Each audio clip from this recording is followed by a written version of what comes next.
Opakro jikwara mugiro kama na nyako ngutira mugi TV kaune wang sai chendu moro mar duol mabire kidienje ariyo mokwongo chino weche mosebedo ka timore pacho ka. Kidienje mar ariyo wadhi go mbaka gi jatend migawo mar omenda men FCPA Honorable John Mbadi. John Mbadi biro go kodwa mbaka kaendi mondo winjane to chendu mar uchumi chalo nade to gipango nango nikech nitiere wach moro mane liekore kawuono ni nitie ka gidwa kwayo siling trilion 1.1 koa kuom bengi ma pacho ka. Mano nyiso ni koro jo ohala madwaro hola ok bi yude yo mayot nikech sirikal bengi ohero holo sirikal moloyo holo jo ohala matindo tindo. Obro penjo to mano chenro magipango nango. Nowacho ni usuru bende idhi ng'adi ne jopiny mondo winjare ni usuru ni idhi ng'ade marom nade to dhi chopo kanye to ng'agere midhi ng'ad ne gi usuru no. Mano FCPA John Mbadi obro go kode mbaka e chenro moro mar duol kidieny mar ariyo. Lakini sani to wantiere ka gi Belinda Phillips nyargi makala kaka jaloko maro. An kaka pile nyinga Trevor Ombija jandingo panga jonyakach dendo Ombija taya nyakwar guok ocha pesa. Magi weche manyien ma wan go. En lopango, en kiepango, en aparo ni en jachien moro. What they did is not right because the wrong cannot correct another wrong. Jopinyo wango ute auchiel e dala gi japuonj moro ma itudo gi nego japuonj machielo mane osedhi retire gweng ma wika witi Rangwe. Tenda Azimio la Umoja ogwelo jaod bura ma Suba South Karoli Omondi kaka jagoro margi manyien. Tire buge mapoko chope skunde. Aparo ni okwan kendwa lakini poko yudo buge mekwano, buge me Kiswahili to gi sciences. Somo pod digni e klase grade mar 10 kaluwore ni mwandu mag somo kaka buge poko chwale sikunde moromo.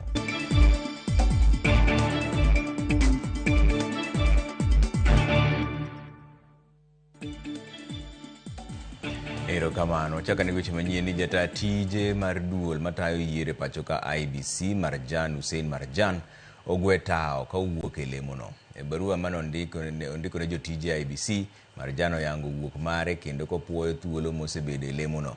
Marjan ne odonje IBC dwe mar Ang'wen higa mar 2015 kaka jalup jata tije kasto bang'e nomako lemo kaka jata tije. E barua no Marjan ojiwo jotije IBC mondo ket maino e neno ni gitayo chenro magi e yo maratiro kendo kik donjruok kodgi e yo moro amora.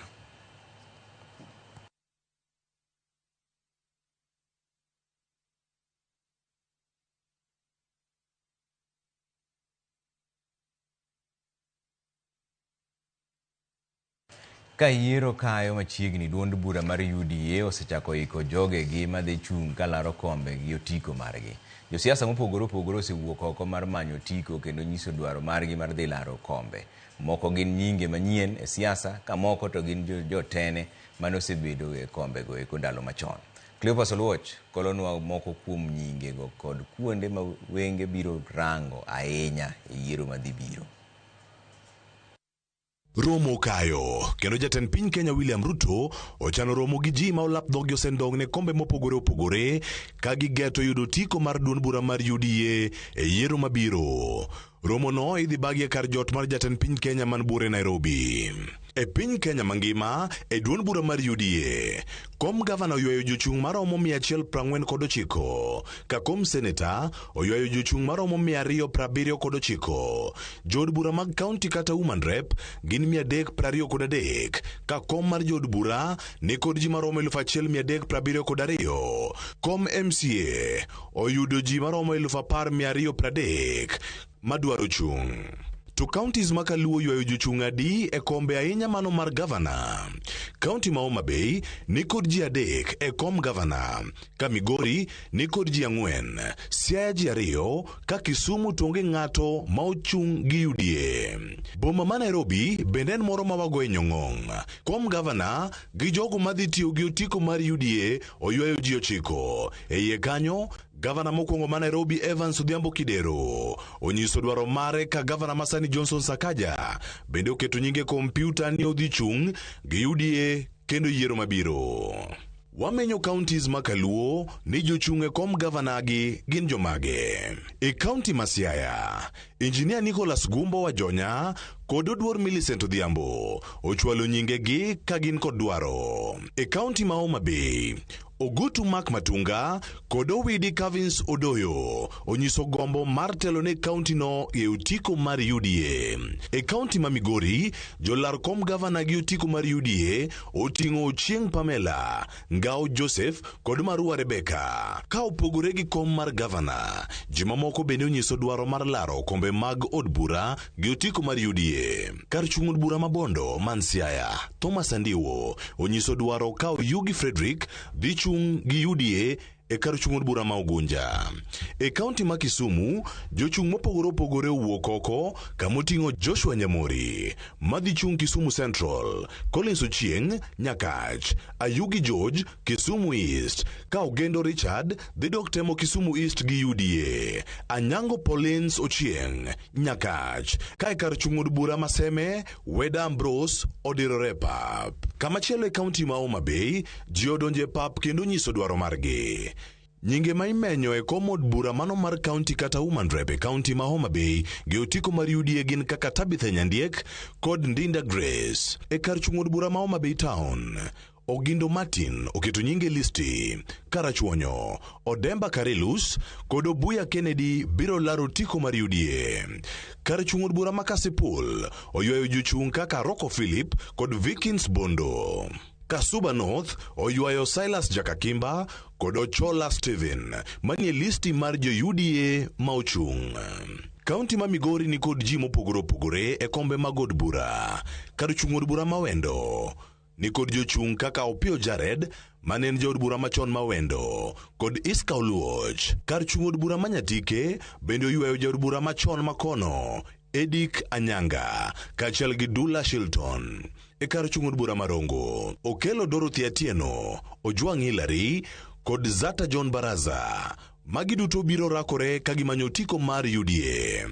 Suna East okelo kanyakla Wuoro Ranga Nancy kod Kihali Andago magi duto dhi chung' ka geto tiko mar UDA. Suna West ni kod jachung' Ojwang Kikuno Frederick. E kar chung' od bura ma Uriri, Eugene Evelyn Auma kod Kennedy Kisia biro laro tiko mar UDA. Sani koro wenge duto ket mar neno ni tok romo makiny e kar jot mar jatend piny, wuoth mar sero ombulu biro dhi nade. Cleophas Oluoch, Ramogi TV. Kwa kanyo ni jopiny mane ni kod mirima owang'o ute auchiel e dala gi japuonj maduong' ma itudo gi nek mar japuonj mane osedhi retire Joseph Owuoth kod min ode gweng' ma Wika Witi e kar chung' od bura Marangwe. Kaka ripota marwa ma Homa Bay Ali Abich leronwa, masira makamano ne obiro kaluwore gi wach mar laro lo e kind achich kod ji manonego. Serotaya Joseph Owuoth ne ochadhi ma onegi Jumapil kalore kod ywaro kiwekio mar lo. Kaminode Pamela Owuoth to ne otho otieno ma pirgo kawuono e osiptal kama ne orenge kode bang' kane omonjgi gi japuonj maduong' e skul primar Monyege Peter Gong ma pod olal nyaka sani. Jogweng' mane ne kod mirima mager bang' yudo ripot wi tho mar min od japuonjno ne odhi omonjo dala Peter Gong kama ne giwang'e ute auchiel kama oting'o ute mag japuonjno, ute wetene kaachiel kod mag jonyuolne mane owang' te gi mwandu e igi ka puothene mag niang' bende jopiny otiaye mach yor chulo kuor. Komanda mar obila e sub county mar Angwe Magdalene Chebet ne okwayo jopiny mondo oremos kendo kik gikaw chike e lwetgi kane oyango ni japuonj maduong'no nyaka sani pod olal kendo obila dhi nyime kod luwo ndache. Indeed, what they did is not right because the wrong cannot correct another wrong. This aspect is on the run. We are pursuing to make sure he faces the law. Tendarita kwe sub county Marangwe kotele ko jalup commissioner sub county Marangwe Robert Nzuki manoti mulimbe gwang'no matemo kwembere mjo piny ne oseonek mar Joseph kod minode ka okone wach lobro ne osetere doho kendo doho ne onego gol ng'eto mar tarik 18 mar dwe ni kane osingo ne familia mar japuonj manonegi ne kod minode ni nyaka giyud ratiro margi. Kama ilikuwa kotini sasa tungegoja mahakama ikuje itoe suluhu. But what does also this one tell us? Ni kwamba tuko na mbinu zingine badala, yani we have got alternative dispute resolution mechanisms za kutatua isi mizozo. Jaod bura mar Rangwe Dr. Lilian Gogo mane olimo familia mar japuonj mane onegi no ne oseyo kit nek ma koch mane onege go kaachiel kod minode kane okoni obila mar Rangwe mondo non wachno matut mondo familia no yud ratiro margi. To kara walaro lo mar ang'o jodalawa? En lo pango, en kie pango, en aparo ni en jachien moro. Maybe there are mental health issues here. Before we get emotional, we really need to address mental health issues among our teaching fraternity and community. They could also be going through a lot of duress, and they are just looking for a small trigger, and probably, just probably, this is what may have happened here. Jaod burano bende nokwayo jopiny agweng' ma Wikawete mondo oremosgi kinde ni kendo ginyakwe kane okonogi mondo koro giwe thuolo ne obila mondo tim tijgi. Adwa ni mondo akwau kaka josori kachiena ni waketuru ang'o? Waketuru kwe. Another wrong does not right a wrong. Ka gimaracho osetimore, to timo kendo gimoro marach, ok los marach mano timore na, mano osetimore. Kuwayonu kaka mjumbe mar Rangwe kwe. Okang' na wach ni gimotimore ni ber. En gima lit. To jachien okale ang'o e lo. Ali Beach, Ramogi TV, Homa Bay. Somo pod ok ochakore makare ne jo grade mar 10 kaluwore ni buge te to pok ochwal e sikunde ahinya to mag cluster 2 kod cluster 1. Ywak bende nitiere ni buge go mochwal moleo kendo thoth jopuonjgo pod kawo saa mar kalo kendo yangore kod kit gik ma onego bed ni gipuonjo jo grade mar 10. Kaka Judith Omondi leronwa, ma biro e kinde ma jatend migawo mar somo koni atamalo 60 mag buge to osechwal ka moko kuom jopuonjre manok e sikunde mag cluster 4 inyalo dar ka itere skunde mamoko. E juma mar adek bang' donjo mag jopuonjre mag grade mar 10 e senior school, somo chalo ka gima pok ochakore kaka dwarore kata bed ni odong' matin ne jumbe adek, to jopuonjre dhi e yweyo madundo kata half term.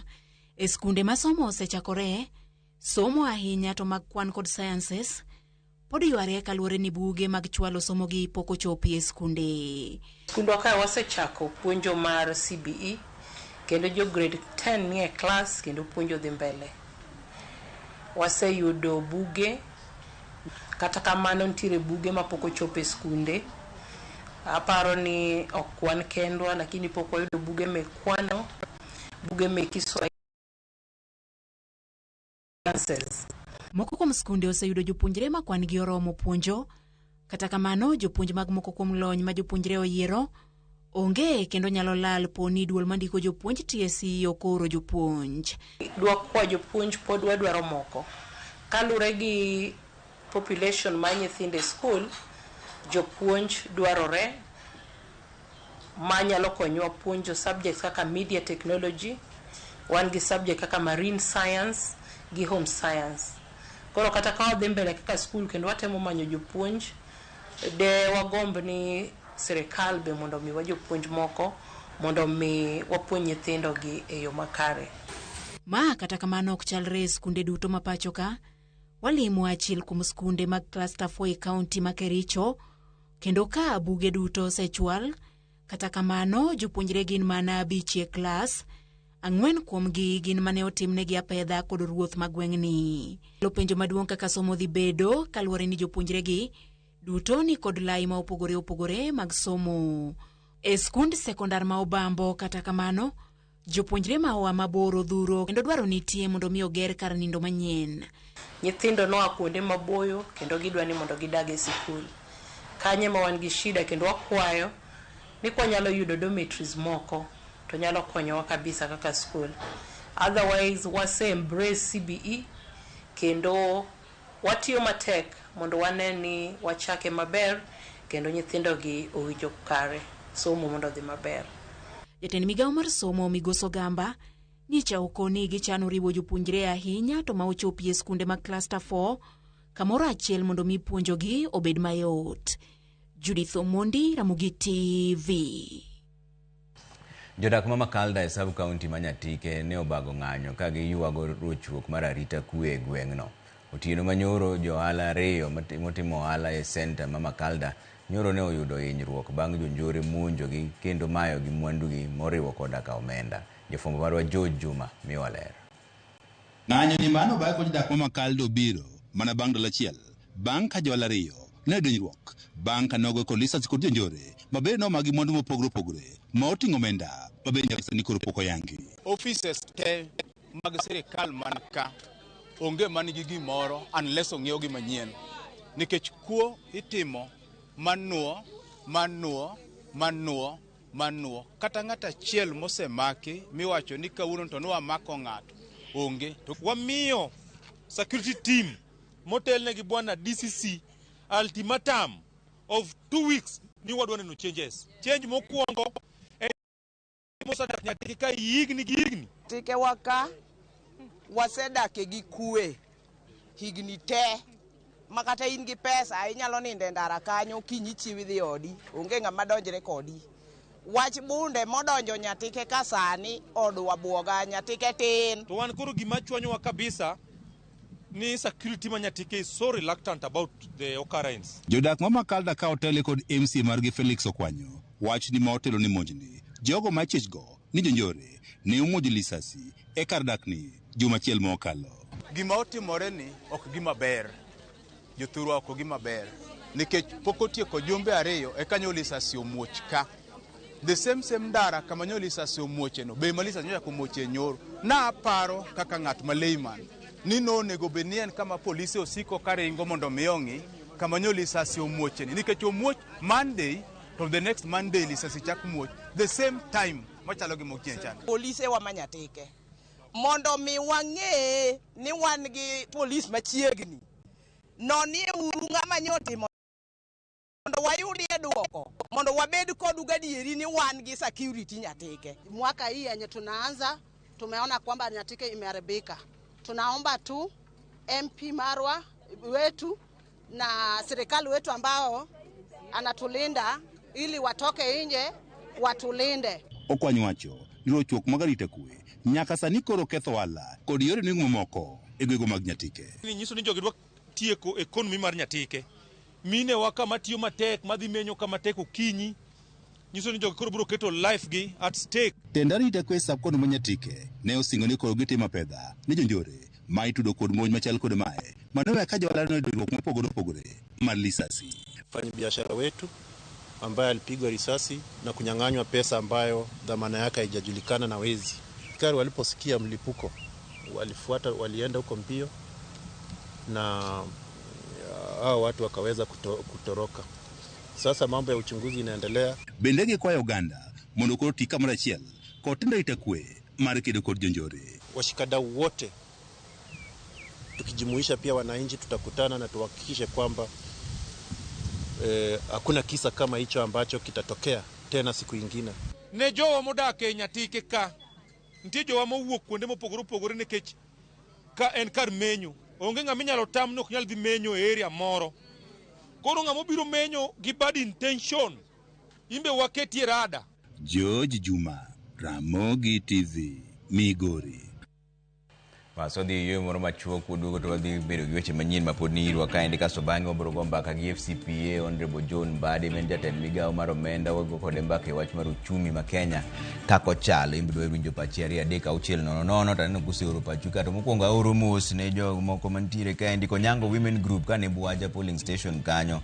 Ero kamana ahinya nurwako maber ahinya Kadidi Women Group ka Jowi Women Group kane Luanda Kadidi ni Wenwa Tipo Women Group kani Wasari kanyo Kandaria Widows Group Sigoti Chakwuoth Widows Group kani Ng'omo Omuso wa ahinya ero kamana ahinya nurwako maber ahinya e dala Manyakach. Neno kama chielo bende ntiere kae ndie makamu urote mare kae ndie kowacho ni Trevor gona ero kamano ne jo Kisumu kuom rwako president kokelo pesa mar nyota ne youth gi Dr. Raymond Omolo.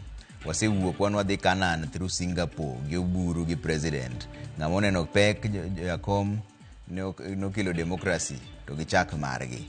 Ero kamano ahinya makamu bas oduog bang' dakika matin kik idhi mabor ahinya.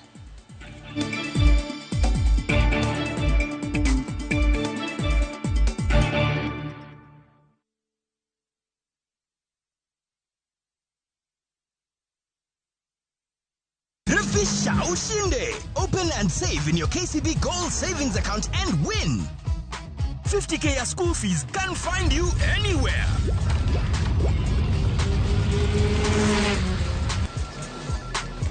$500K can hit your MMF anytime.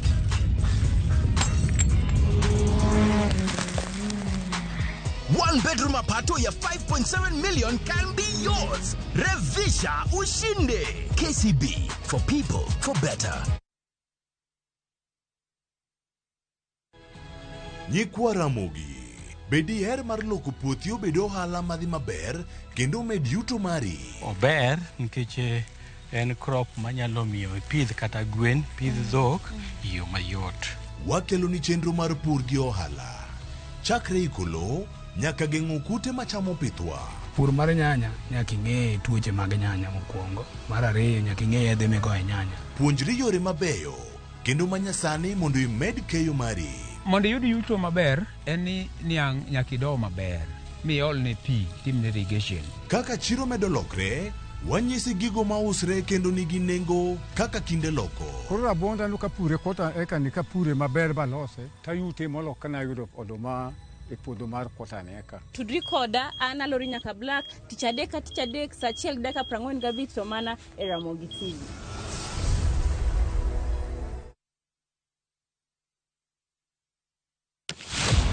E chuny weche duto, rawere nigi duola, paro kaachiel kod chia. Wajo Kenya wate but wan gi cultural background gi kuma wae gi homes wa. Ma e thor wach tich abich ka tich abich. Wayawo pap ne rawere mar winjo duondgi, mar winjo pachgi, gigo magido chunygi to kod lek magin godo. So vijana wuon gine maoningo gichak mobilize themselves, gi support each other, one another, mondo koro giyud kaka koro gin wa negotiate mbele kacha. E weche mag somo, ngimagi, tije, to kata mago mag ringre, gichomo kanye. Sani koro nyaka jogwa lok pachgi, mondo ging'e niya wadwa tiyo ne jopiny. Kochakore saa 4 okinyi nyaka saa 7. An Joyce Oduor, ane jamadar mar yie jomatindo. Kik bai.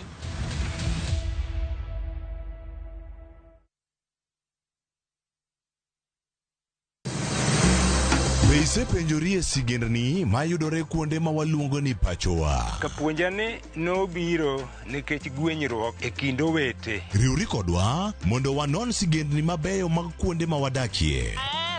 Nera nitie. Ninyuo kong'o kacha niluongo ni kilap joko wiri. Kochakore bombe madongo nyaka gwenge ma iye. Otusenge en piny joimbo mar oganda miluongo ni Wasenge. Ng'e gigo mamiyo oganda ka oganda bedo mopogore. Nueng'o ma wan godo ka en mar kunyo goldi. Urudi, en kama ji duoge ji ok lal. Ng'e weche mane osekalo. Chon chande lweny nitie kor gweng'. Rwako sigendni mag kuonde ma wadakie. Iwacho ni kibedo piny e kom, kineno ng'ama lwete fuare kama, mano nyiso ni jakano mulo ka pi osechopo e bwo mesa. Ng'e gwengewa chieng' tich ariyo saa 3 otieno mana e Ramogi TV.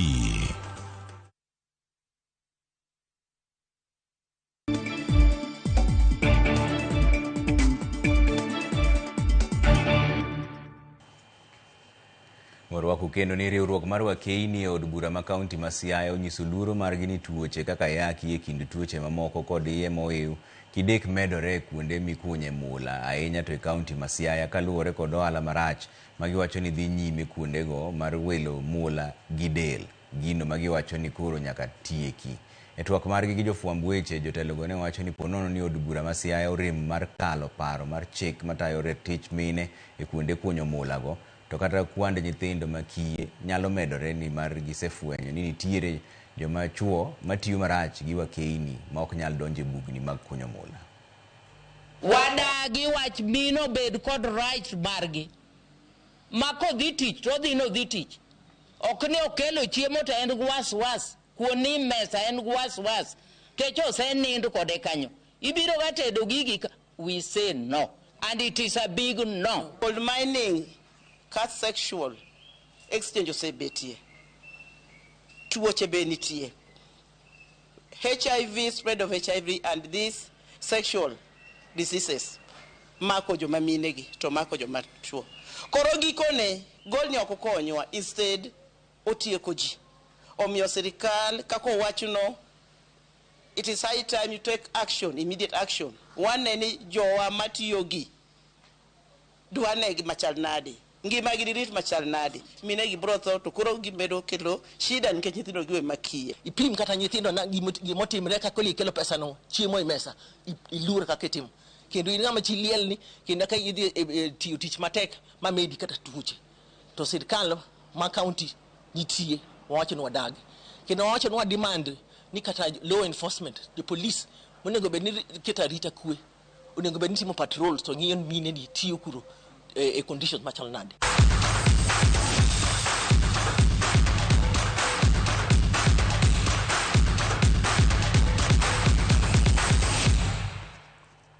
Otieka nigi weche mag tuke kapok odonjo e twak gi FCPA John Mbadi mosedonjo e studio kaendi. Ni jagoro mongirore migawo mar tuke Elijah Mwangi okwayo johera mag rugby mondo owuog oko kar rombgi kendo gimi lwedo tim maduong' mar chuo e tuke mag rugby ma pacho ka Shujaas kod mar nyiri Lionesses e tuke mag HSBC 7th Division mar 2 mochan bagi alap mar Nyayo tarik 14 nyaka tarik 15 dwe mwantiere ni. Piem mar ndalo ariyono olieko ni dhi kelo mor miwuoro ne johera mag tuke go e kidieny mar joma nyiri. Lionesses mar Kenya dhi rakore kod Brazil e tuke mag round mokwongo ka Shujaa bende dhi dunyore gi Canada. Between 14th and 15th of this month, we shall be hosting the HSBC 7th in Nyayo. And we want to invite Kenyans. Please come, let's share our people. You know where we have been in matters rugby. Let's come, let's support them so that we can get back to where we. Mogik tim mar Mackenzie FC e joloch e tuke mag adhula e piem mar 4 mar tuke mag Tala Open bang' yudo loch mar gonde 5 kuom 4 e tuke kod sikund Upper Hill mawuok e boma ma Nairobi e tugo mono yuor kod opich achoma. Maendi e tuke joma ne nyiri skund Katani nowuok joloch bang' chwado Raila Education Center gol 1 kuom 0.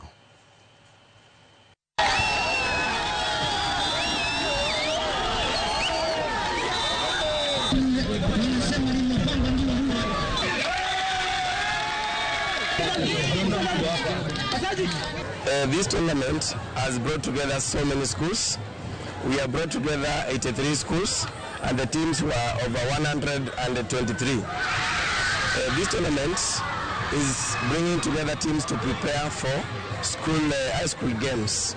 We are the champions in handball and we are the champions in basketball 5-on-5. Therefore, we really appreciate this tournament has really helped us to prepare these teams, and therefore we will go far.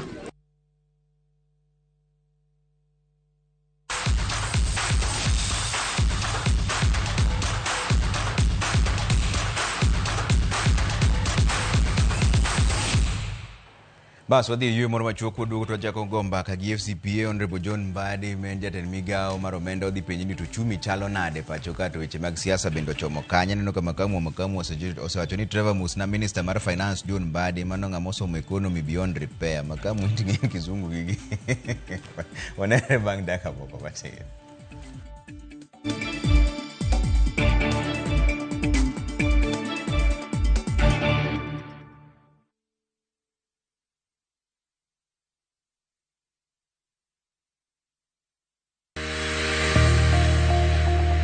Ng'ato ka ng'ato nigi gima ber mohero. En mich. Gima wadhi gi art. Onge ng'at mabobiro to yudi kuma intiere to kawi gi kanya. En tije madhi mi ng'eri. Mae en chenro ma ji nigi nyalo mar timo gik moko e yore mopogore opogore. An ma design tani ma arango quality mar gino kapok owuok. Moro ka moro kuom gik matimore e ngima ng'ato en gima duong'.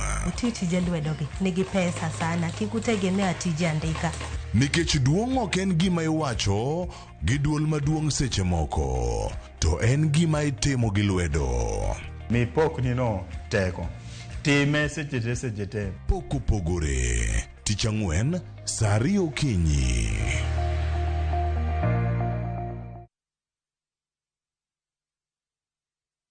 Chakre dho nam lulwe nyaka e nderni mag boma maduong', pesa ka pesa nigi sigande. Kae en kar dak mar jolok ohala. Growth wa mostly bedo attributed to consistency and hard work. Kokalo kuom jo ohala manyiso rieko margi e ohala mopogore opogore. Ka gima nyaka ikwong ing'i en location kamidwa kete dukano. Wapuonji timo ohala okang' kokang', kaka ilose, kaka ipidhe modongi, nyaka kaka irite mondo odagi. Siri mar business wane gimomiyo osebudho kabisa en ni itiye gadier. Kae, kama timo gik moko gi kinda, romo gi rieko, kod lek mabedo adiera. Watemo choko artifacts mag luo, to watiyo kod gas decoration e ot ka. Ohala gi mwandu, gi Cleophas Oluoch, tich ang'wen, saa 1:45 otieno. Kik bai.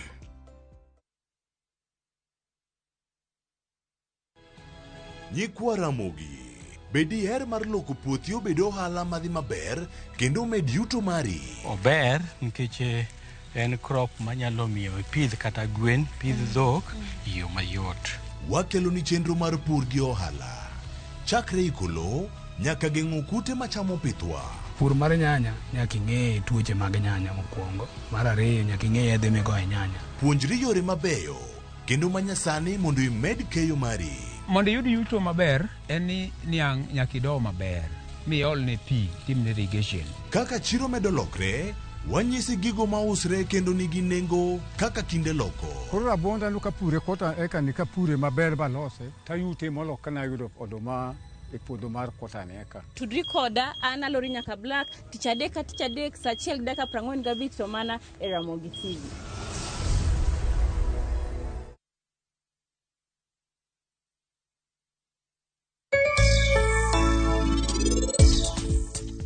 Nitiere okang' moro makawo ka. En okang' mane mikawo? An abiro dhi manyo Rajiv mondo awachne ni biro chune ni mondo en oyie gi pari. Refisha ushinde!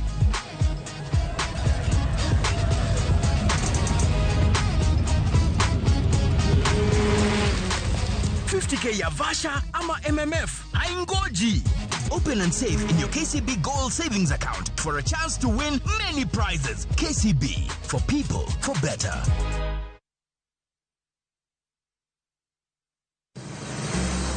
Isepenjori sigendni mayudore kuonde ma waluongo ni pachowa. Kapuonjani nobiro nikech gwenyruok e kind owete. Riwri kodwa mondo wanon sigendni mabeyo mag kuonde ma wadakie. Nera nitie. Ninyuo kong'o kacha niluongo ni kilap joko wili. Kochakore bombe madongo nyaka e gwenge ma iye. Otusenge en piny joimbo mar oganda kiluonu wasenge. Ng'e gigo mamiyo oganda ka oganda bedo mopogore. Nueng'o ma wan godo ka en mar kunyo goldi. Urudi. En kama ji duoge ji ok lal. Ng'e weche mane osekalo. Chon chande lweny nitie kor e gweng'. Rwako sigendni mag kuonde ma wadakie. Iwacho ni kibedo piny e kom, kineno ng'ama lwete fuare kama mano nyiso ni jakano mulo ka pigo sechope bwo mesa. Ng'e gwengewa chieng' tich ariyo saa 3 otieno mana e Ramogi TV.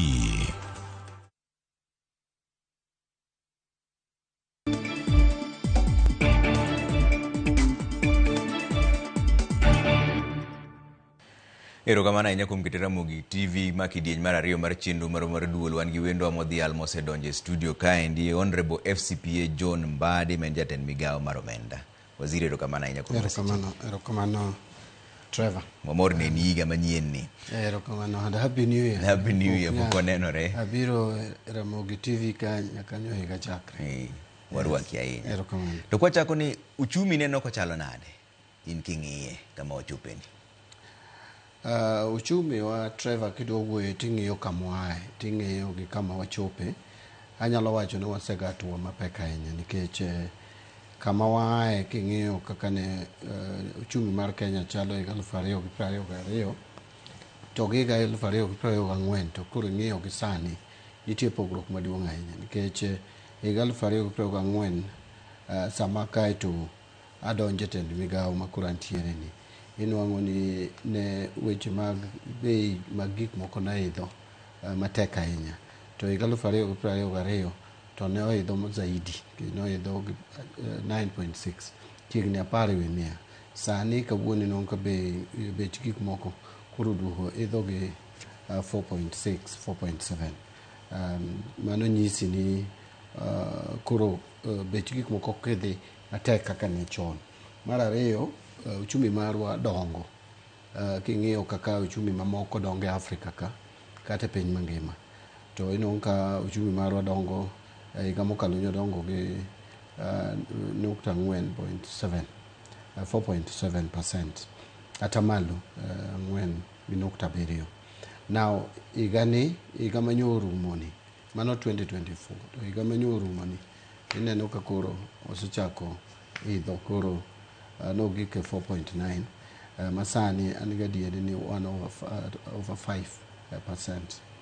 To gi reserves seche mane higa 2024 ino kaka ni dhi kate bank ni dhi dwaro dola, to kidwaro dola to mondo mi kata 20% nok yot ni ne waonge gi reserves.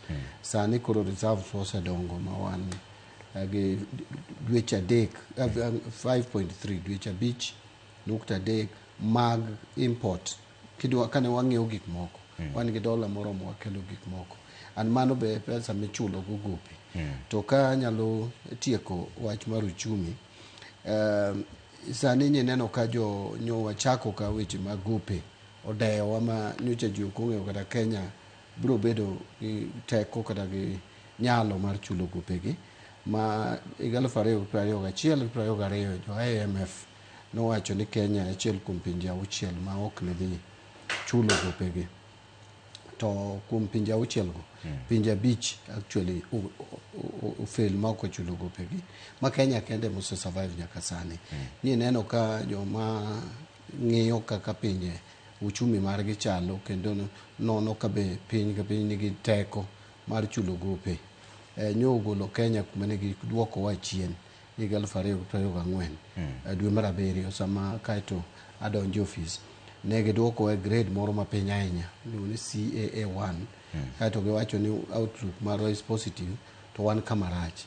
Kawuono kanyo gigolo report last week, tineo ka gigolo wa ma gitero wa nyaka B3, kama koro giwacho ni Kenya ok nyal koro leo ma ok chulo gopegi, kendo giwacho ni sani koro outlook iluongo ni stable. Koro uchumi marwa nigi balance, stable, koro nyalo wuotho. Koro waseme sudo gatwa maber en ni nyaka to pod wakasre mondo waredi nikech pod nitie midhiero kage kacha. Achiel kuom gi neno ka jo Kenya ywak ni ero iwacho ni uchumi dongo to pok giwinjo ka pesa lware mfuko. Be gima dwa dhi ni ang'o uchumi ni dongo mane otesi ukate mfuko mar jopiny to jopiny pod ywak. Well, ing'eyo ni samoro bende donje ofuke jopiny en scale modonjo go ema kamoro ok ni malo. And gin jo Kenya mang'eny ma sani koro onge gi tije nikech unemployment rate ma Kenya ni osebedo malo, and en gima osetimore higni mang'eny, ok nyal loso gi odiechieng' achiel. Momiyo watemo matek mondo wakel yore moko kata chenro moko manyalo miyo tije oyudre e Kenya. And kendo waneno ni mondo koro ahinya joma ni piny manueng'o gi ni piny pesa donjo e ofukegi. Momiyo winjo ka timo lendo kawacho ni koro joma yudo mshahara man piny nikech jo Kenya ywak ni ing'ado gi osuru mamalo ahinya. Joma nueng'o gi ni piny, joma yudo 30,000 kadugo piny, koro wagolo gi oko mondo kik gichul osuru miluongo ni pay as you earn msachgi. Then joma bende yudo up to 50,000 wang'ado negi, wamuoro negi osuru mane gibet ni gidhi chulo.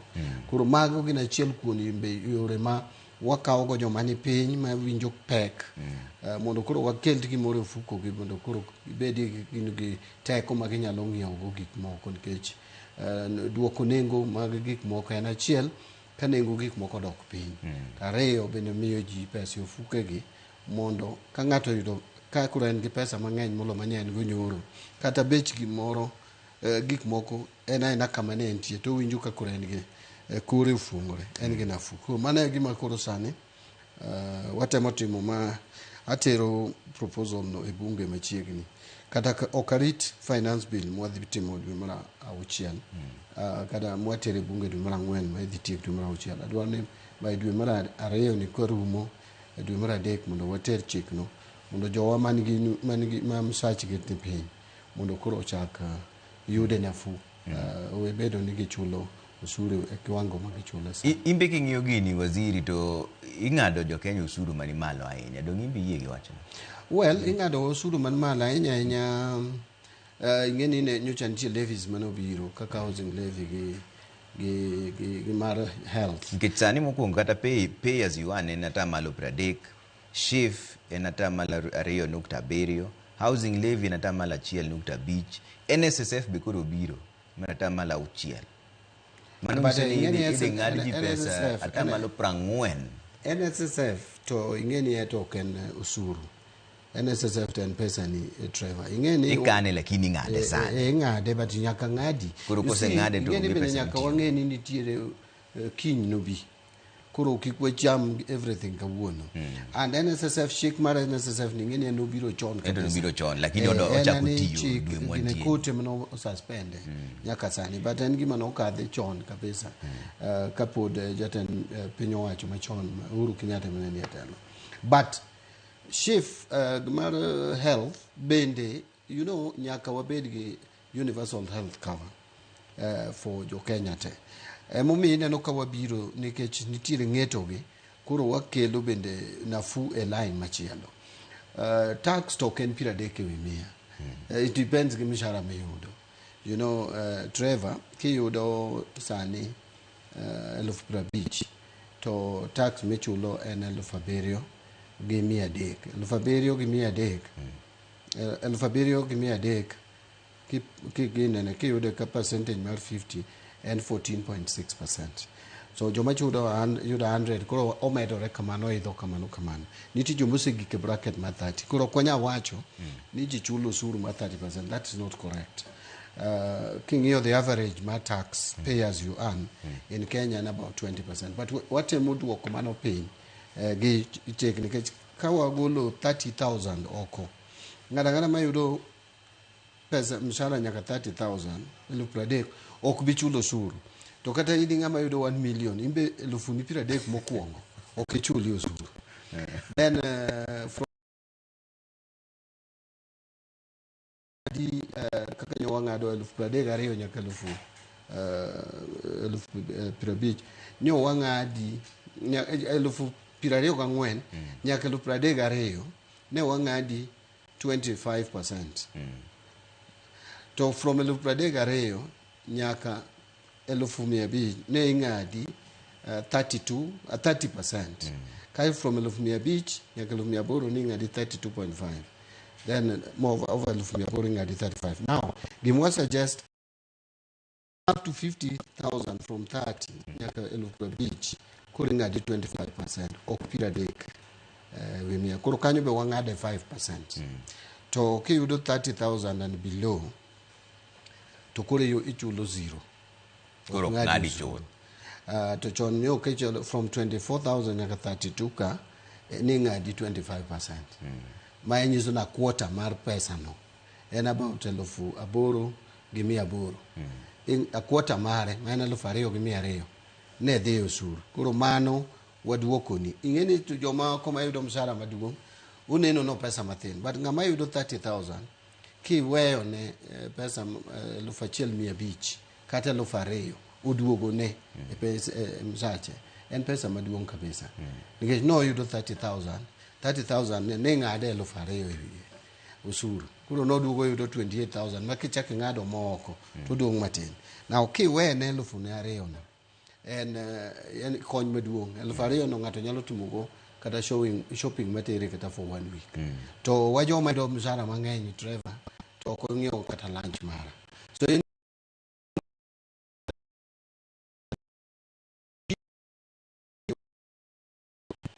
ino kemo wadwa mi nafuni wamiyo joma yudo pesa matin ema wataga. Iwacho ni udhi lalo omenda mang'eny kuweyo manoko. To maendi en gima be usebedo gi fuok mang'eny e budget pile nigi fuok. To sani kendo koro udhi duoke piny nikech usuru midhi chok gi duol mochung' ne choko usuru dhi dok piny KRA. Nikech usewacho ni koro jo 30,000 and below ok ng'ad pesa mora mora. Well, en pesa watimo calculation and lose about 27 billion 27. but king'iyo nafu modhi miyo gi joma nie bracket ma yudo 30,000 kadok piny en ji 1.5 million e Kenya ka. An joma be yudo ma yudo nyaka 50,000 ma 30,000 nyaka 50,000 gin ji 244,000. Kimedo namba no joma dhi yudo nafu maduong' gin ji 1,700,000, 1.7 million. Pesa ni kodonjo fuko gi gimbe pod gibiro timo, gibiro ng'iewo sukari, and sukari maging'iewo no, chumvi, whatever. Bende transport giidhogo geche mago kelo usuru back biro duogonwa. To molo mano nitiere jomoko ma osebedo ka onego bed ni chulo usuru to ok chul. Kaka Trevor king'iyo wa joma bet nigi ute moko, mogero ute moko kata ong'iewo ute moko to okodesha. Nitiere 7.5 ewi 100, 7.5 ewi 100. Onego bed ni dhi kaka gimiluongo ni rental income tax. To rental income tax ni ng'eny ji ok chule. Onego bed ni wachoko bilion 82 e higa, to sani wachoko mana bilion 17 e higa. Manyiso ni wachoko mana 20%. Wasekelo koro system manyien nikech gima duong' kinyalo paro kana somo budget na maiga ma koro wan tiego ni. Na wacho ni wang' ok wabi medo usuru, but wabiro timo reforms mang'eny, lokruok mang'eny mabiro miyo joma bedo kok chulo usuru koro wabiro kelo gi bracket mar chulo usuru. So waseyudo system ma ose map out jogi kendo waseng'eyo koro kuma gintie, wabiro kono gi ni koro chakulu chulo usuru. Kaendi wabiro yudo pesa ma kata koko yudo 82 billion, to wabiro yudo kata 60 billion kata 50 billion. Mano already waseyudo bilion 30 gi wiye kata 40 mose cover 27 cha. Nitie jowa moko ma bende onego bed ni chulo gimiluongo ni personal income tax. Personal income tax ka Trevor emoting'o dakteche mosamoro thiedhowa oko e private mopogore gi hospital magintie, mopogore gi mondiki mane payroll. Nitiere accountants ma bende ok ondiki to file returns and tax returns and all that, giyudo pesa. To gi joma moko professionals mamoko kata koka kwano, jogi ng'enygi ok chulo usuru. Inuongo ni e Kenya ka king'iyo jomondikore kendgi miluongo ni self employed gi jomondiki gi tajiri kata bed sirikal bed private sector, namba na onego bed ni en 50, almost 50-50 gerom. But king'iyo pay as you earn mawuok kuom jomondiki to en bilion 600 gi wiye e higa.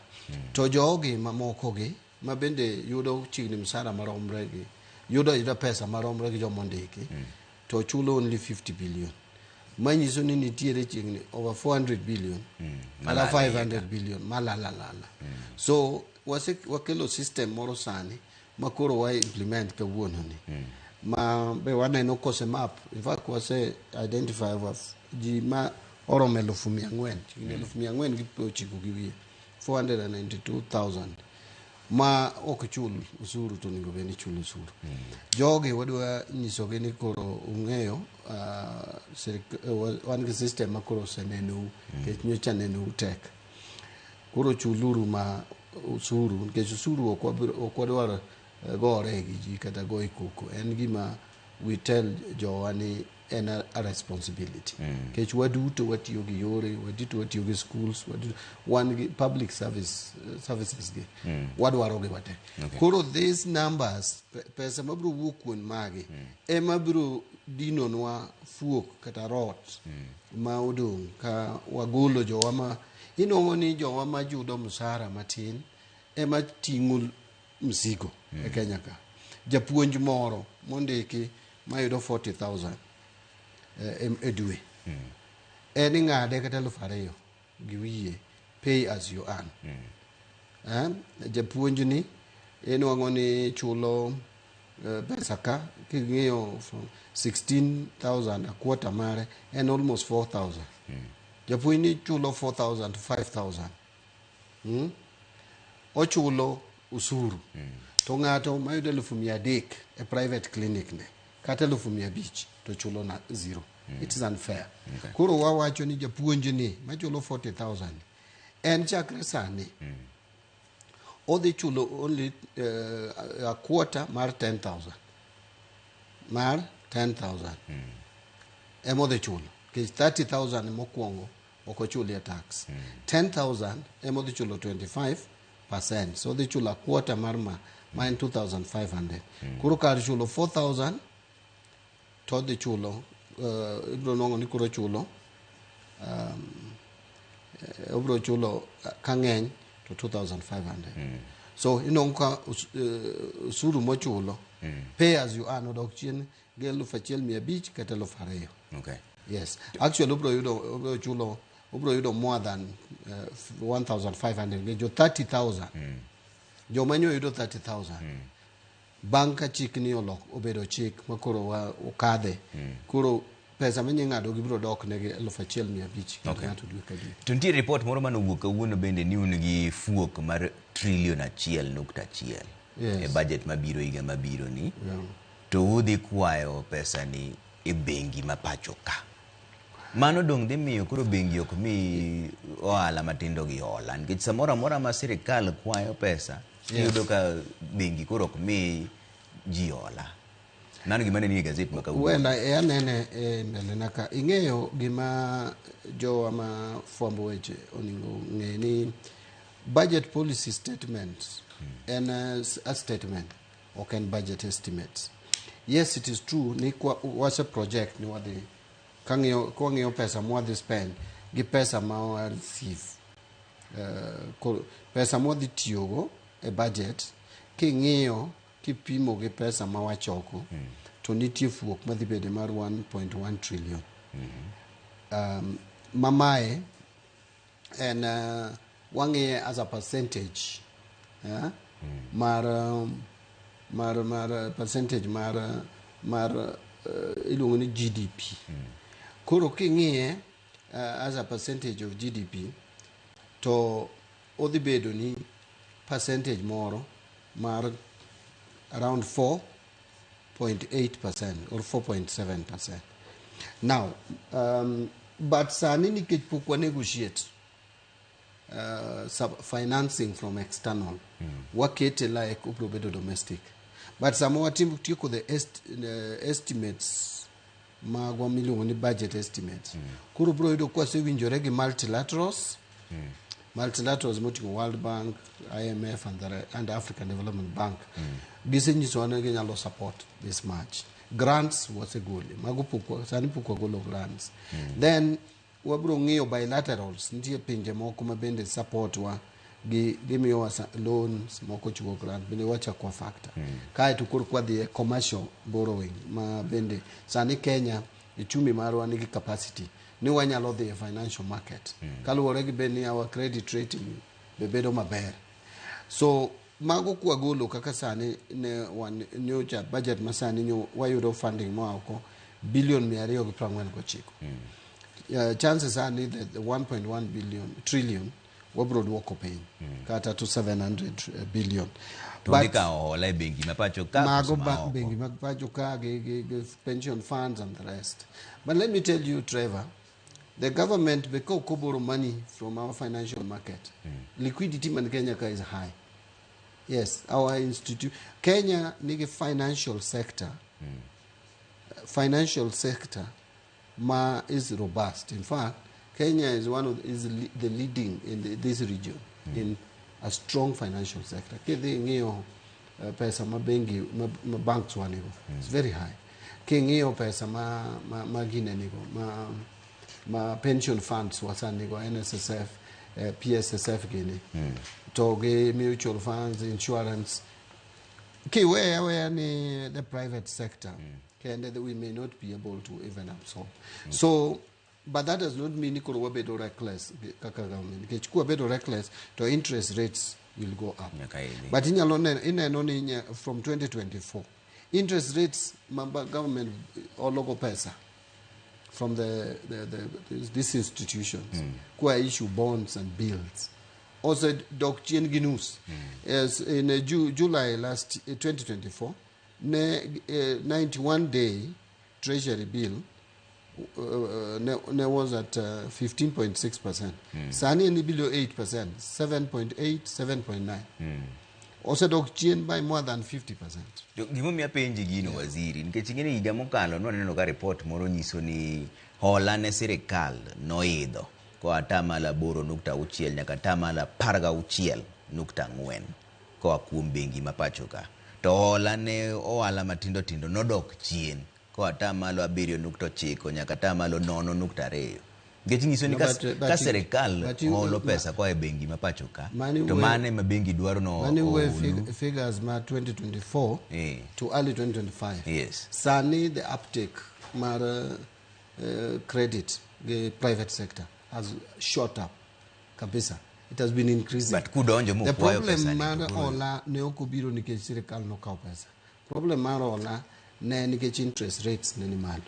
Banks ne keto interest rates malo. Achiel kuom reasons ne ni ng'eny businesses ne ok chul pending bills ge.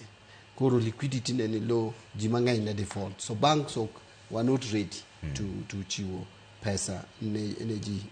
The process was high. Sani king'iyo bank interest rates gedok piny.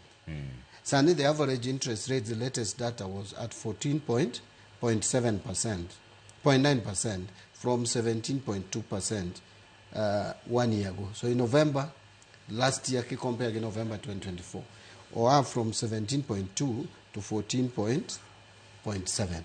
So the private sectors are cow more credit, and the data is there. But kuku all pesa to do private sector digo. Well, pesa to go continue all and any okwabi okoningo all irresponsibly.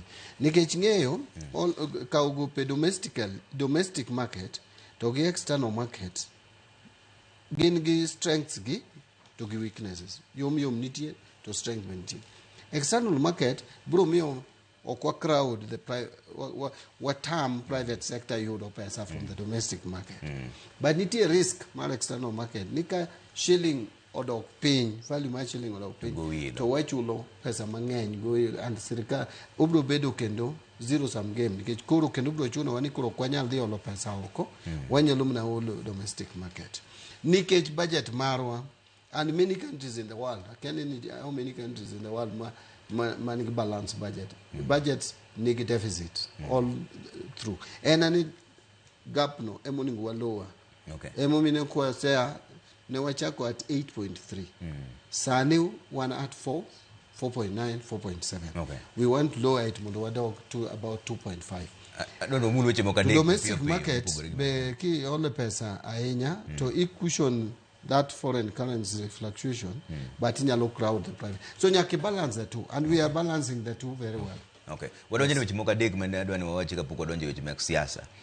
Ere pesa mar sikunde capitation ni kanye? Ing'eyo ang'o mepok wuoro pesa Trevor, pesa mar sikunde me budget.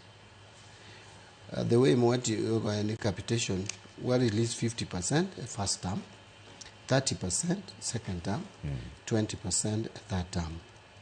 The first 50% nyocho wechiwo in December kapoko yao kata term. So waunge gi go we as National Treasury mar pesa manie budget more than the school. Problem mabiro no, but how do you use budget masani to pesa maiga mokalo? Trevor, that is where we get it wrong.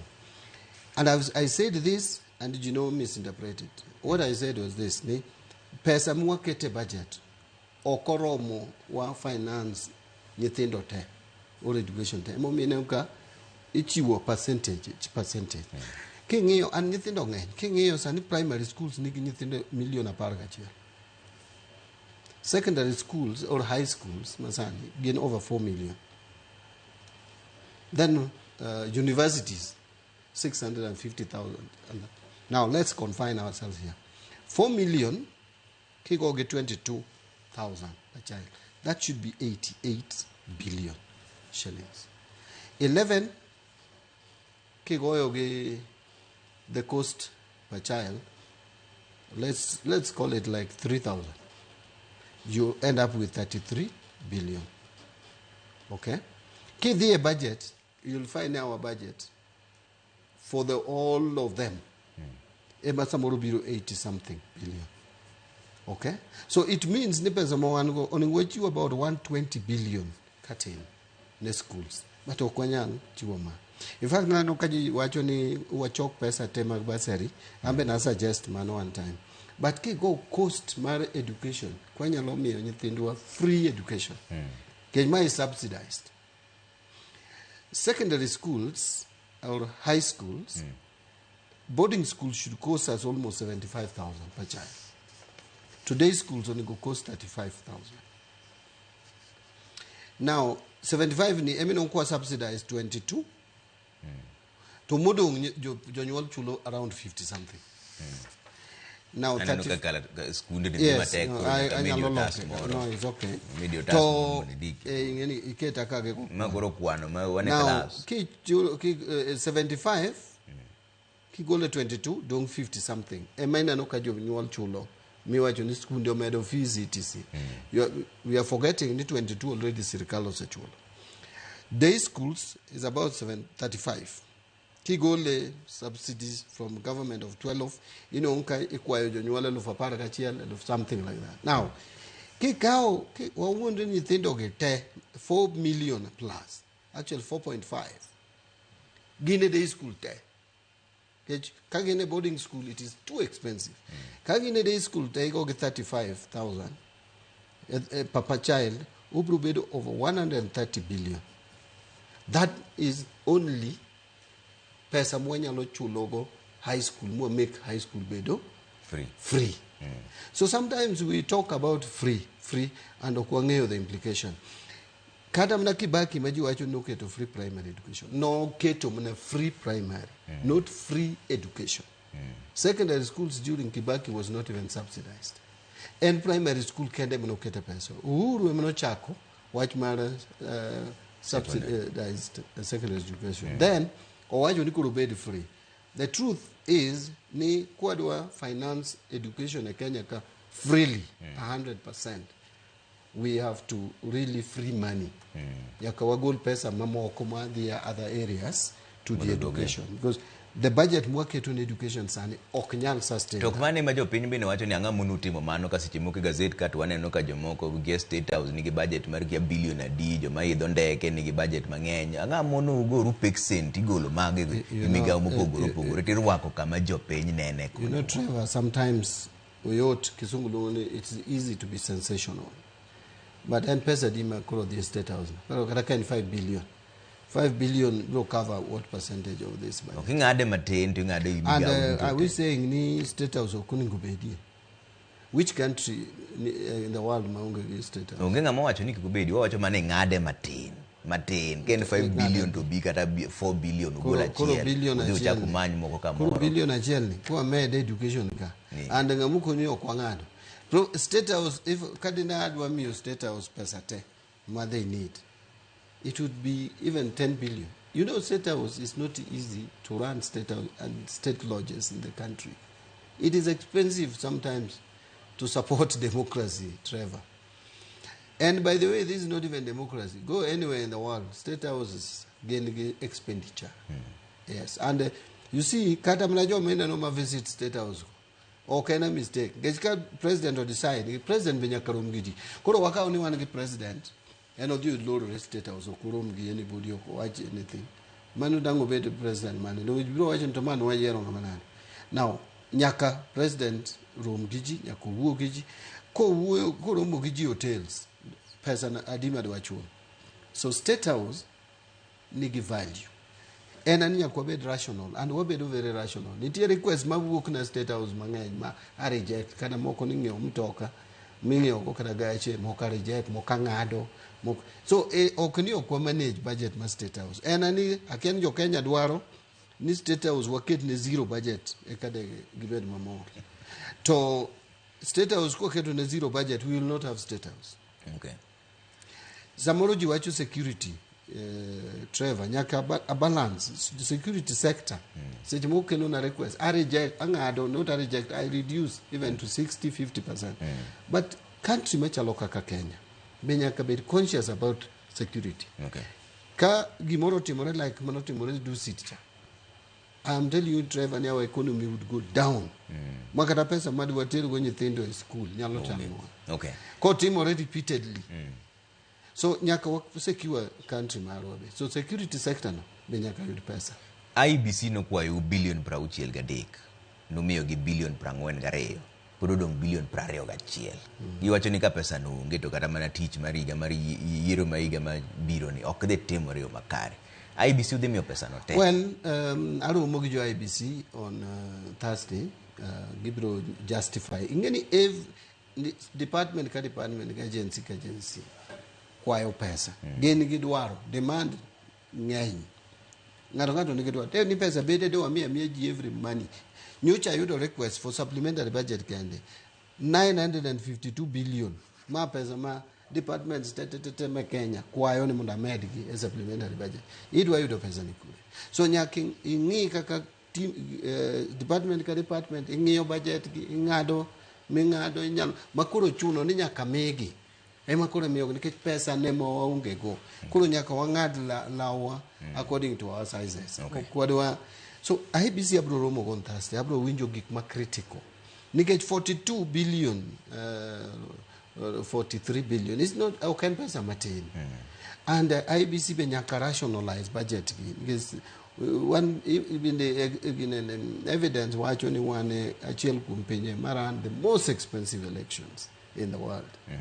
You know, countries more like India man bigger populations to budget is not kakamarwani to kendo voters gengen. So IBC bene nyaka chak live within their means. Okawacho nigi very wasteful but nitie gik magenya longado oko mondo budget ni ofit nige pesa ne ma waunge go. I wish we had all the money. They were miyo. To counties isemiyo pesa. Counties bide yuak ni podo ngi go. Yes, wasemiyo up to dwe mara pagareyo. All counties. Dwe mokadho ni kende mapoko chulo gi. Dwe mara achiel mapoko chulo mabe wachako chulo. Even next week. Ingeni gigi depend on the cash flow. And by the way, gimwati mugi counties Trevor, emo minoka yuak gi sani ni pay. Need a few magogo. One balances my counties every day. One gigi milioni CRF account. Near central banker. Niti counties moko minoka balance gisgi. Podo ingo kata 1 month. Toge dwaro pesa. Pogitiyo gi pesa. Pogitiyo gi pesa. For whatever reason. One your balances, you know, like last time, county mene wakongo miyo pesa na Nairobi. They were already low. They were almost zero. So any county must drop to around 20-15% to one release the pesa early. Then gika point makuro wamiyo gite kata kuro geni balances. Kejo kwadu accumulate one be pesa manganya. Neno ka the first time nyaga chini counties were formed 2024-25 June last year no were close kwa onge kata 1 shilling go to counties. This time they were the team of the same. I'm only keeping backlog mar kangen to do a chiel.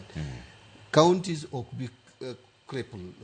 The activities of the chung ok the kethore nik pesa onge. Ng'eyo ni ana awuok a party mong'eyo weche devolution mane gimong'eyo ane. Abro support devolution with all means. And mane mo anyisi ni onge county mabro bedo ni ok nyal chulo salary. In fact, Ramujuka counties moko wacho ni kia gidhi bank or loan. No county should go to the bank to loan because wang'eyo their balances. Ano kwa wegi. Yeah? Achiel kum counties man seche moko ne ok spend pesa in my view very well okang'eyo kada but ok gibed gi balances ahinya. And my county like last time, you know, Onga county is better ranked and about 13%. Because one keto in percentages, you don't get less than 20% will give you money.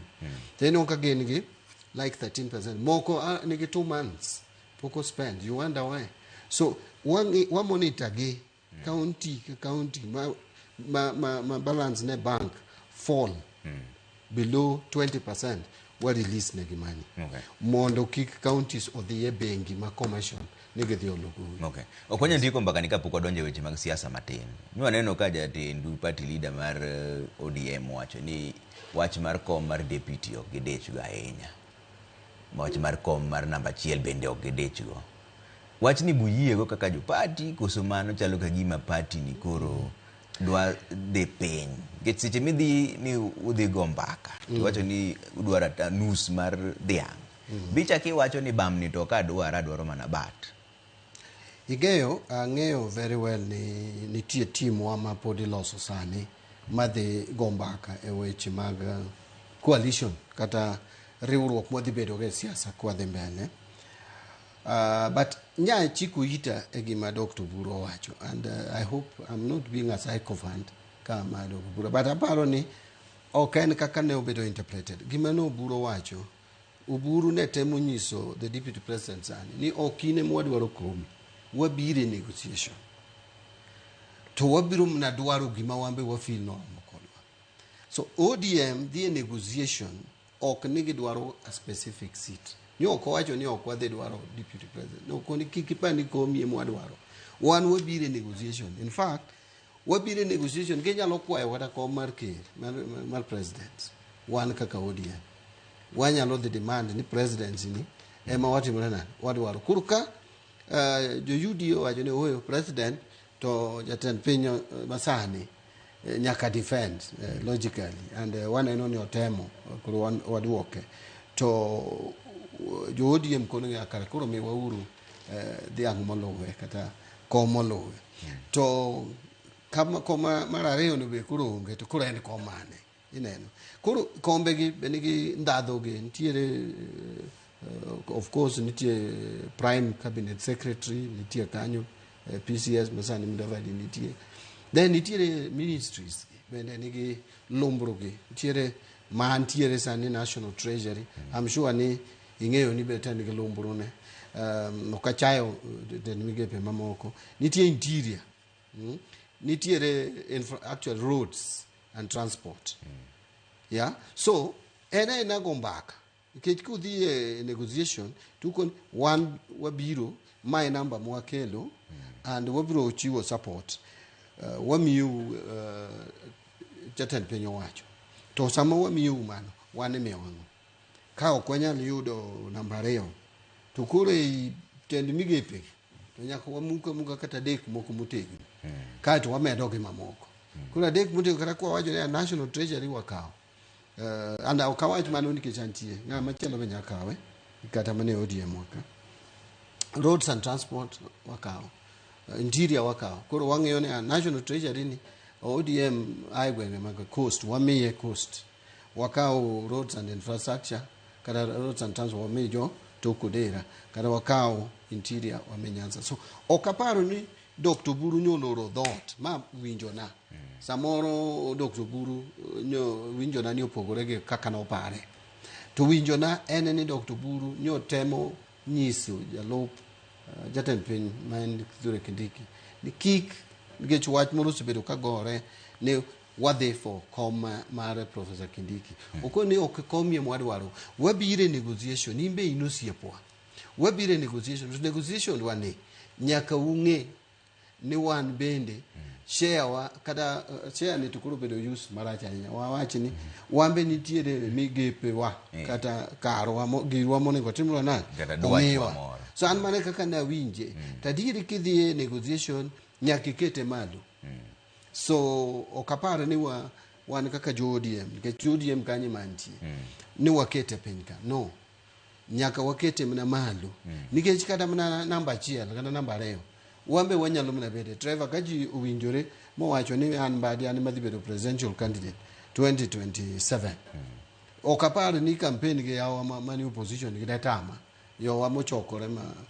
kaka Lonzo kya ng'ane gin Matiangi ge ng'ane girigiji okapani ambe ka wuok ni koro ji ambe ni banga ni to gima da wach ne jo Kenya ma jo ndalombe jo Kenya maneni anyalo tiyo maber molo jogi datama so kata wambe wanyalo magolo president to kata kok president to jalo president wanyalo golo to koken mano to gin tiende migepe mage ma inyalo miwa koni makombe wambe wadoko thurwa kocha wadhigo nam chumbi wadhigo kun majo wanitie to Kodera Northeastern to gimor ni wabiro gi ne wadhi dwar to wakelo nini nitie joma wacho ni mbaka ni odo monda ahinya uda rikni mbaka ni onego udikru monde uriti kapok uchako go mbaka ni Trevor ingeni seche moko waparo ni siasa static, ni siasa chunga moro, siasa okuchung. Wakao template ma Raila Odinga ne tiyogo wadwa keto sani. ODM masani ok en ODM manyo otene gi Raila Odinga. Raila Odinga nyen jatelo man gi chiane mopogore. And nyo nyalo loso gimoro kata last minute magino ti. And ne wang'eyo kane wadhi e negotiation mora mora ni wan candidate marwa mar president mane waonge gi doubt ne Raila. Ma joma moko gi ema ne koro waywayo ndo ng'ama bro joino ma joma nodage to bende wawe aweya to onge kuma ne wasepare ni koro wanyalo miyo ng'ato support wadong' ka. Sani wan e level moro ma ok aparo ni ne waseiko ng'ato mogik e stage mar Raila. Therefore kwanyal rito ni higa manyien yiero be na higa manyien wadong' gi dweche. So keto ni rito siasa sudo ng'ama bende unwago go mbaka cha bende onyalo ng'iyo ni to jogi be biro dhi ungalo nikech ng'ato ka ng'ato desperate, ng'ato dwaro kura. Jatend piny masani no ok ubedo kamoro rito warita ni un ng'aduru chieng' mung'ado ni an fet na nie lwetu. Inyalo nongo chako go mbaka gi joma moko ma kendo umbe dhot loreni.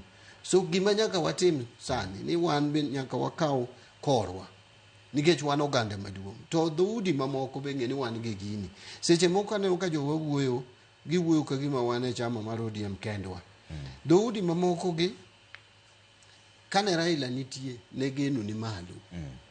Jonam Chumbi nung'e ni Raila ne ka aidho bro dhi bedo president omiwa gini kata en gi ngufu, en gi yamo moro mapek ma pod bro dhi ywayo go sirkal mokelo. The same gi jo Tokudera, the same gi jo mawuok Turkana gi Masai. King'iyo sani wan e pod ne wadwa ni wamak time ni warito. Jowa moko no kawacho ni ni pur wago matek. Jomoko wacho ni wan ni jirengo matek ahinya. Jomoko wacho gin joma tindo. Gidwa dwoko siasa mar Kia Street. But gimo ging'eyo ni chances sani ginyalo isolate wa.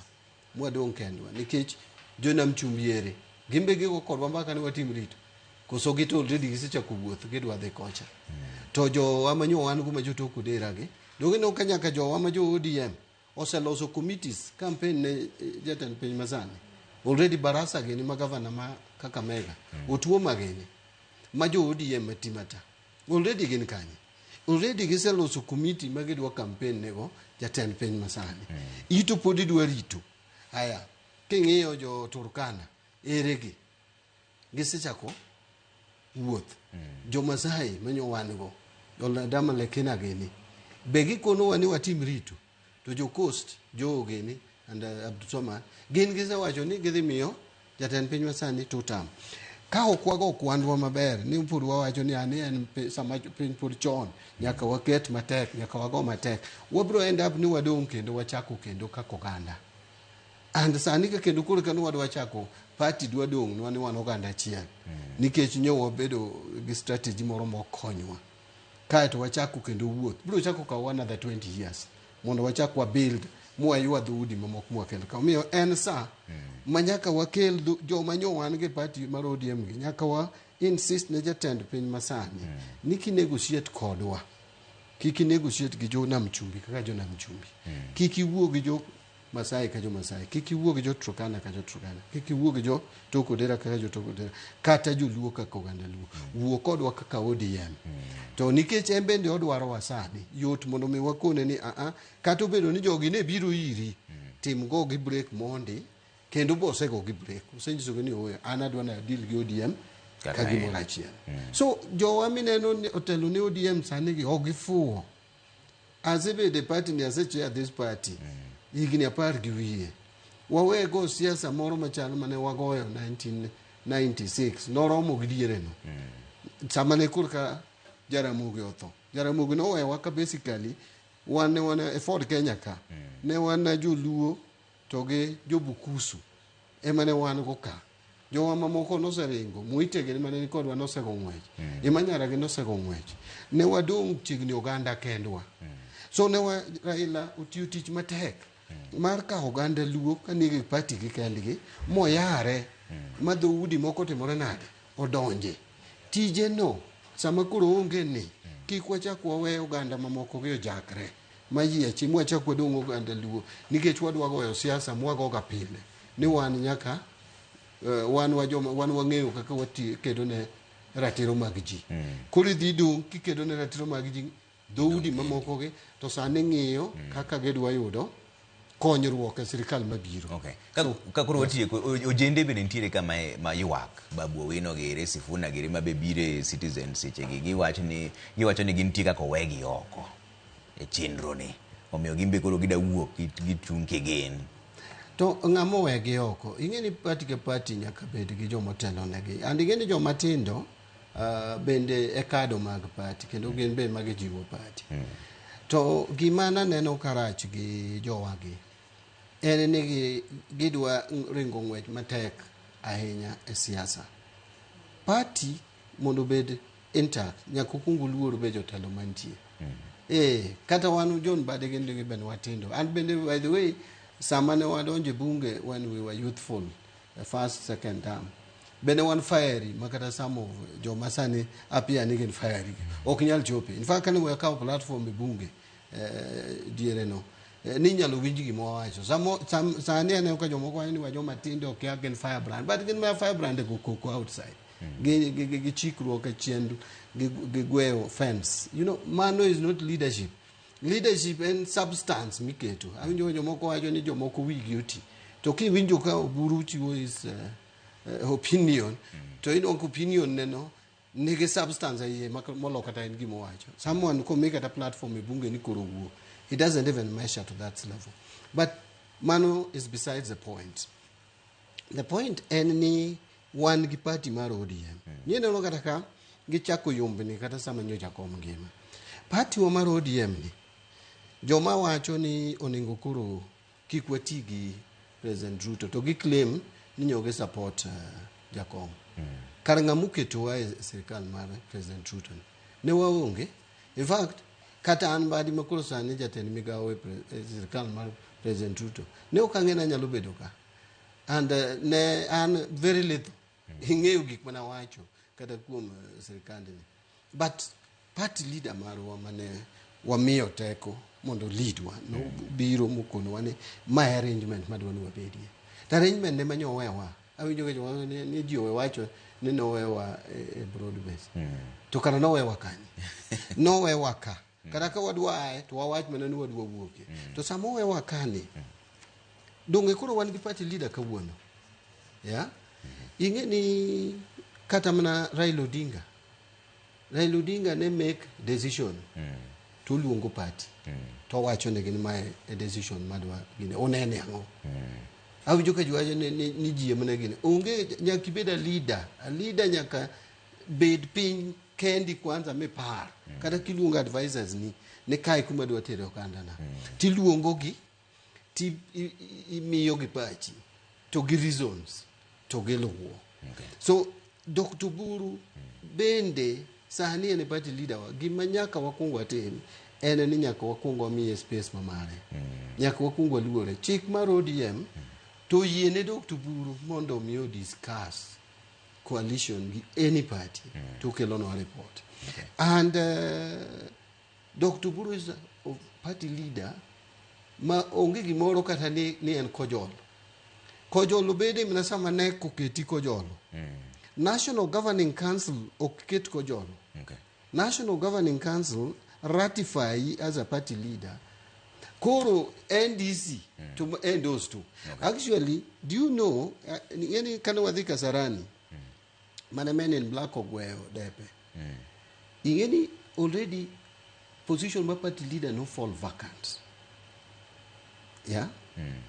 So quickly NDC nomio NEC tuolo no de oyiere party leader mar kojolo mondo tene National Governing Council koro NEC emnocha kodwoko Raila office and then ema koro idhi yierwa kojolo wan odhi yierwa kojolo ge NEC Naivasha to waduogo Bomas of Kenya December tarik 19 to wabedo endorsed mano 2014 wabedo endorsed 2014 December 5th actually 5th December kidhi ng'iyo ne wa hold gimiluongo ni National Governing Council ema noketo mbadi gini office kaka substantive chairs ma koro NDC no dhi otim bang'e ka already we were sane winjo ka jomoko wacho ni buru pod kojolo mano ng'ama ok oluwo chik mar ODM or pok osomo chik mar ODM.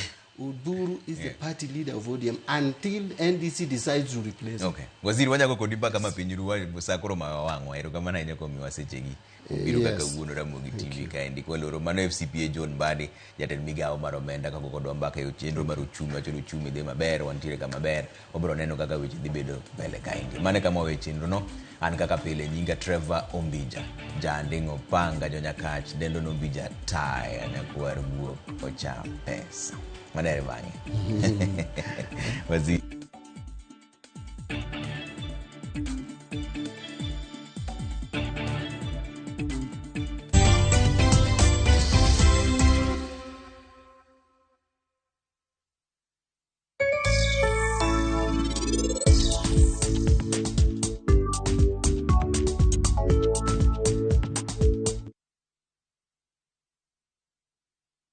One day, while teaching an oral healthcare class, I saw a little boy who kept covering his mouth. It turns out he had lost some of his teeth and felt embarrassed. But as a hygienist, a child's smile means everything to me. That's why Colgate Maximum Cavity Protection unlocks 24-hour cavity defense. A formula boosted with calcium for lifelong smiles. Every brand in the world.